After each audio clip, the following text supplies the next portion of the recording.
3 days ago, Professor Janice Fiamengo of the University of Ottawa issued a challenge to university professors across Canada.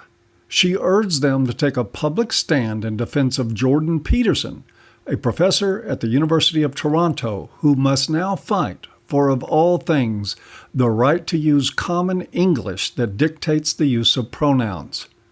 She asked her professorial colleagues to stand in defense of freedom of speech and the open exchange of ideas, and the result has been a deafening and quite disheartening silence. This story, and why Canada has become a nation of sheep governed by ideological bullies with shameful ease, coming up next on An Ear for Men.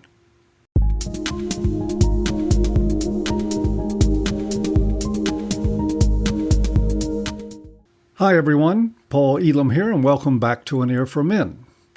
Jordan Peterson is a clinical psychologist and a tenured professor of psychology at the University of Toronto who has come under attack recently for his refusal to recognize and use a fluid, expanding list of pronouns to appease transgender and left-wing activists in Canada.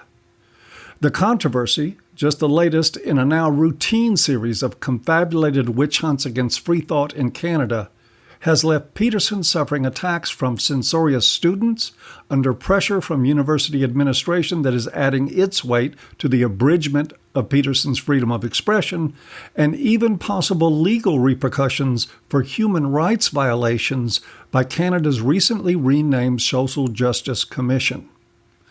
All because he maintains his right to use proper English when addressing other human beings. There is hardly any surprise, at least here, that Professor Fiamengo's call to action fell on deaf ears. Canada has emerged as a world leader in virtue signaling and feigned moral outrage by its ideologically indoctrinated masses. From pulling fire alarms and beating pots and pans when voices of dissent emerged, to using violence, threats of violence, and professional harassment to coerce conformity, the irrational and unjust treatment of people like Professor Peterson is now the stock and trade of Canadian governance and social standards. Canada is now a nation of people so timorous that it could trigger Donald Trump to collectively grab them between the legs. It's a place where shaking like a frightened chihuahua and peeing on yourself is now considered an act of patriotism. And that fact is evidenced by the collective hush that has fallen over academe in the face of raw intellectual persecution. Save, of course, for the likes of Janice Fiamengo and the now evidently heroic Jordan Peterson. It is difficult to speculate on the cause of Canada's tectonic shift in the last half-century and how it transformed from a conventional society into one governed by petulant children. Perhaps part of it is rooted in the fact that Canada enjoys lavish social spending and idealistic pipe dreams courtesy of living in the protective shadow of America's military strength.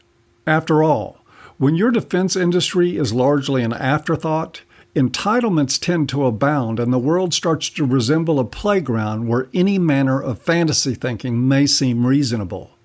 Or perhaps it's just a byproduct of history, given that Canadians, with the same opportunity to gain independence as America, wound up 200 years later with Queen Elizabeth's image on their currency. Regardless of the etiology, America's neighbor to the north remains infinitely more likely to choose governance, including their prime minister, who continues to carve an Orwellian path for a once great nation. It is not that America has not been affected by the same problems. I can tell you from lengthy personal experience dealing with academicians as an activist that they are, by and large, cowards. Whether to protect their chances of tenure or their reputation at cocktail parties, they know the truth and speak the popular lie. Or they point at the truth with such timidity and euphemistic caution that they literally wind up saying and doing nothing. As we have seen in recent days, though, there is finally a rising tide in America against bullying by ideologues.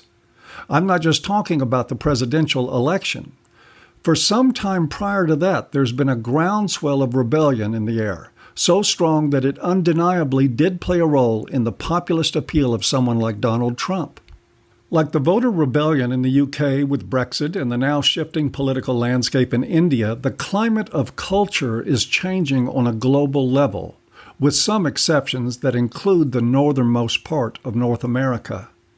While it is true that Canada has produced a handful of ingenious and absolutely courageous guardians of sanity and reason, it otherwise appears to be a country aspiring only to spiral into a bizarre dystopian nightmare that the average person elsewhere will eventually equate with reality TV on a national scale.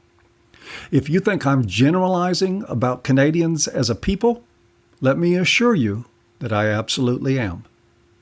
The pro-social justice dogma, the suppression of free thought, and the persecution of any who don't conform is too complete, too widespread, too, if you will forgive the use of the word, systemic. In a changing world, the political climate in Canada leaves that nation with the possibility that it will find itself in the position of planet Earth's retarded stepchild, an odd sort of punchline in a world that is finally moving on to a new era of rational enlightenment. It is already the place that Hollywood leftist celebrities and other entitled brats want to move when democracy burdens them with the will of the people. I don't know if that's because they feel more at home with the home and hearth of safe space, puppy videos, and fuzzy blankets, or because Canada is 80% white and the Hollywood racists would feel more at home there. After all, they aren't talking about moving to Mexico, a place of extravagance for those of means, and just a stone's throw from Hollywood. Or perhaps there's something I could be missing here. Maybe there are Canadian politicians, media outlets, and a legion of pundits ready to speak. Maybe there are dozens of academicians so ensconced in educating their students that they just haven't had time to look up and notice that their nation is turning into a bad joke. I am not holding my breath, though. From the resounding void that was the response to Janice Fiamengo's call for academic integrity, not to mention human decency, things are not looking so good. And that is it for another episode of An Ear for Men. I leave you tonight with a reminder that the Red Pill movie is coming to Houston on Thursday, December 15th at 7 p.m. Tickets are available through a link in the low bar, as is another link for those who want to help us cover the cost of the venue with a donation of any amount. As always, I hope you've enjoyed, even if you haven't, and we'll see you next time.